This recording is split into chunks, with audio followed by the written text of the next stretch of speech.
It's so cold in the D. That's right, baby. How it's supposed to get peace.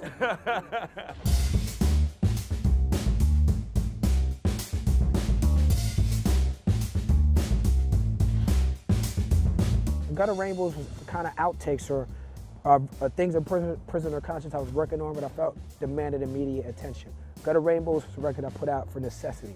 I put it out because I needed to have something in the marketplace. I wanted the people to feel me. You know, Gutter Rainbows was just beats and rhymes. Prisoner Conscience is a lot more intricate, a lot more music, a lot more broader of subject matter.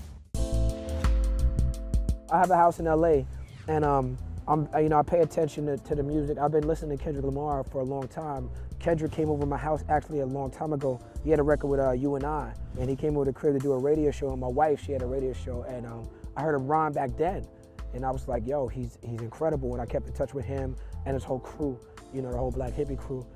So that record that I have with Kendrick is an old record. I just put it out recently.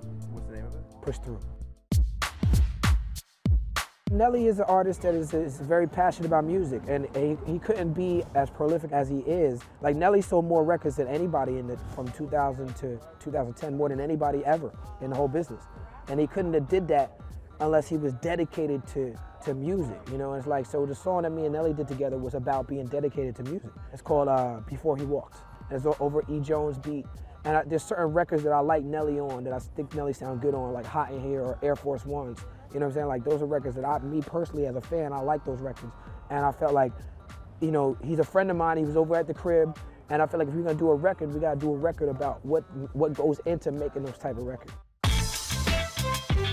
Miguel's somebody who comes from Los Angeles underground hip hop scene. Like, he's somebody who's real R&B, and he's killing it right now, of course, but he's somebody, you know, who, when I hang out with Miguel, we talking about Pac Div and Blue and Kendrick Lamar and artists like that. That's what Miguel's into.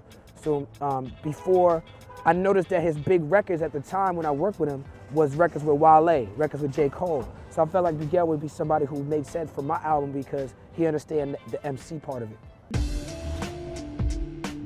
There was a Dilla track that was worked on for Prisoner Conscience, Color of You.